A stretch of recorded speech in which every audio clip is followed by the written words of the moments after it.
Helen Keller, The Story of My Life, Chapter 2. I cannot recall what happened during the first months after my illness. I only know that I sat in my mother's lap or clung to her dress as she went about her household duties. My hands felt every object and observed every motion, and in this way I learned to know many things. Soon I felt the need of some communication with others and began to make crude signs. A shake of the head meant no, and a nod yes. A pull meant come, and a push meant go. Was it bread that I wanted? Then I would imitate the acts of cutting the slices and buttering them. If I wanted my mother to make ice cream for dinner, I made the sign for working with the freezer and shivered, indicating cold. My mother, moreover, succeeded in making me understand a good deal. I always knew when she wished me to bring her something, and I would run upstairs or anywhere else she indicated.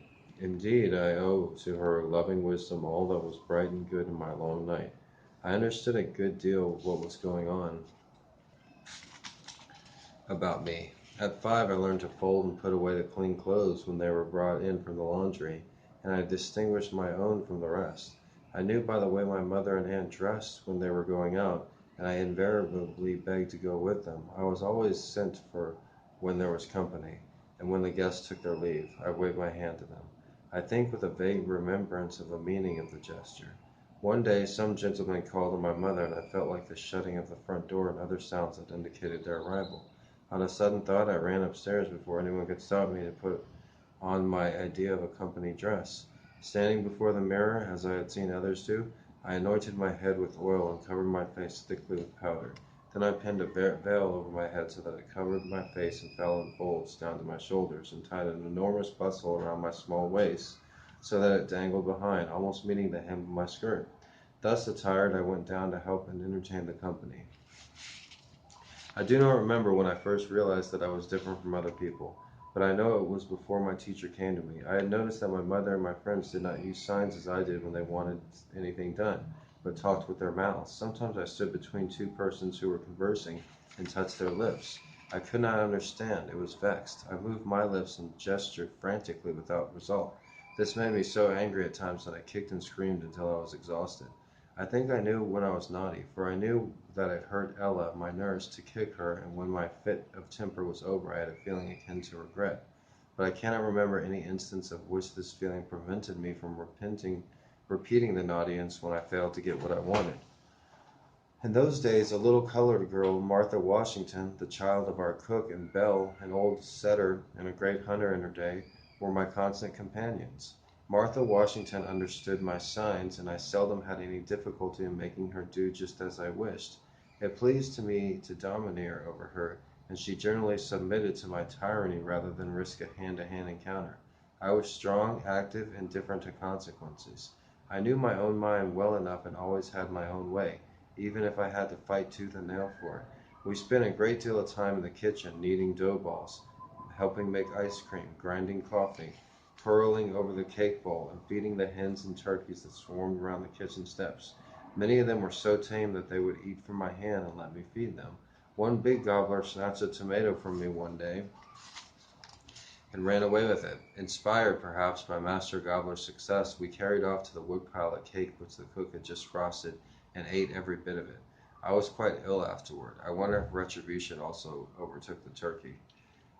The guinea fowl liked to hide her nest in out-of-the-way places, and it was one of the greatest delights to hunt for the eggs in the long grass. I could not tell Martha Washington when I wanted to go egg hunting, but I would double my hands and put them on the ground, which meant something round in the grass, and Martha always understood.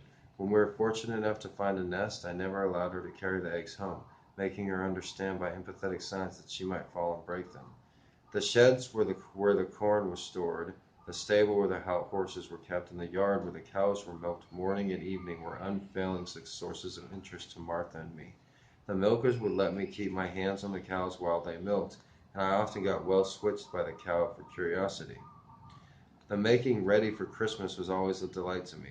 Of course, I did not know what it was all about, but I enjoyed the pleasant odors that filled the house and the tidbits that were given to Martha Washington and me to keep us quiet. We were sadly in the way, but they did not interfere with our pleasure in the least. They allowed us to grind the spices, pick over the raisins, and lick the stirring spoons. I hung my stocking because the others did.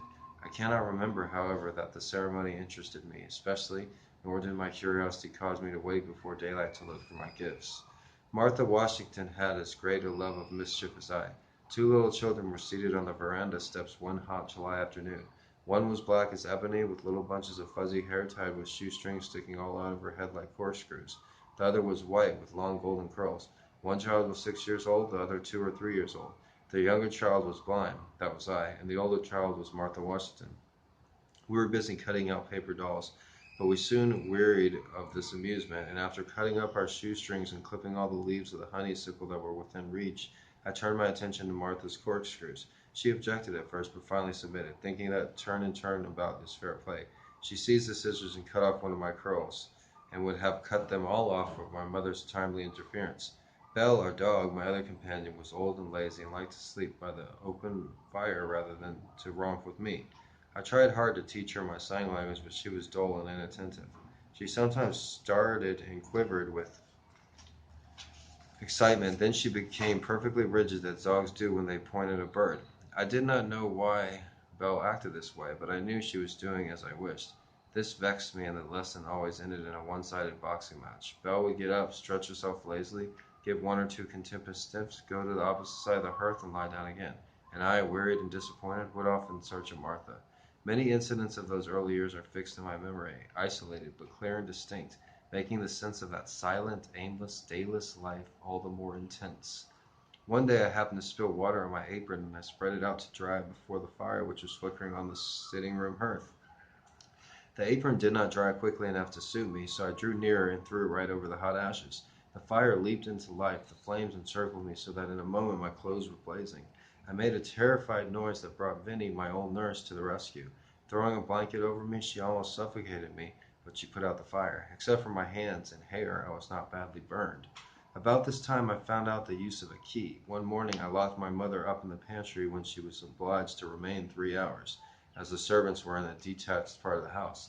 She kept pounding on the door while I sat outside on the porch steps and laughed with glee as I felt the jar of the pounding. This most naughty prank of mine convinced my parents that I must be taught as soon as possible. After my teacher, Miss Sullivan, came to me, I sought an early opportunity to lock her in her room. I went upstairs with something which my mother made me understand I was to give to Miss Sullivan, but no sooner had I given it to her than I slammed the door, locked it, and hid the key under the wardrobe in the hall. I could not be induced to tell where the key was. My father was obliged to get a ladder and take Mrs. Sullivan out through the window, much to my delight, months after I produced the key. When I was about 5 years old, we moved from the little vine-covered house to a larger new one. The family consisted of my father and mother, two half-brothers, and afterward a little sister, Mildred. My earliest distinct recollection of my father is making my way through great drifts of newspapers to his side and finding him alone, holding a sheet of paper before his face. I was greatly puzzled to know what he was doing. I imitated this action, even wearing his spectacles, thinking they might help solve the mystery. But I did not find out the secret for several years. Then I learned what those papers were, and that my father edited one of them. My father was most loving and indulgent, devoted to his home, seldom leaving us except in the hunting season. He was a great hunter, I have been told, and a celebrated shot. Next to his family, he loved his dogs and guns. His hospitality was great, almost to a fault, and he seldom came home without bringing a guest. His special pride was the big garden where, it was said, he raised the finest watermelons and strawberries in the country, and to me he brought the first ripe grapes and the choicest berries. I remember his caressing touch as he led me from tree to tree and from vine to vine, and his eager delight in whatever pleased me. He was a famous storyteller. After I had acquired language, he used to spell clumsily into my hand his cleverest anecdotes, and nothing pleased him more than to have me repeat them at the opportune moment. I was in the North, enjoying the last beautiful days of the summer of 1896 when I heard the news of my father's death. He had a short illness. There had been a brief time of acute suffering, then all was over. This was my first great sorrow, my first personal experience with death. How shall I write with my mother? She is so near to me that it almost seems indelicate to speak of her. For a long time I regarded my little sister as an intruder. I knew that I had ceased to be my mother's only darling, and the thought filled me with jealousy. She sat in my mother's lap constantly, where I used to sit, and seemed to take up all her care and time. One day something happened which seemed to me to be adding insult to injury. At that time I had a much petted, much abused doll, which afterward named Nancy. She was, alas, the helpless victim of our outbursts of temper and of affection, so that she became much the worse for wear. I had dolls which talked and cried and opened and shut their eyes, Yet I never loved one of them as I loved poor Nancy. She had a cradle, and often spent an hour or more rocking her. I guarded both doll and cradle with the most jealous care, but once I discovered my little sister sleeping peaceful in the cradle, at this presumption on the part of one to whom as yet no tie of love bound me, I grew angry. I rushed upon the cradle and overturned it, and the baby might have been killed had my mother not caught her as she fell. Thus it was then when we walk in the valley of twofold solitude, we know little of the tender affections that grow out of endearing words and actions and companionship. But afterward, when I was restored to my human heritage, Mildred and I grew into each other's hearts, so that we were content to go hand in hand wherever caprice led us, although she could not understand my finger language, nor her childish prattle. Okay, that was chapter 2 of Helen Keller, The Story of My Life. Apparently, she was a very precocious young child, despite not being able to hear or see. Chapter 2 is all about her experiences before she could communicate with anybody. And chapter 2 ends with her trying to kill her younger sister, Mildred. Interesting.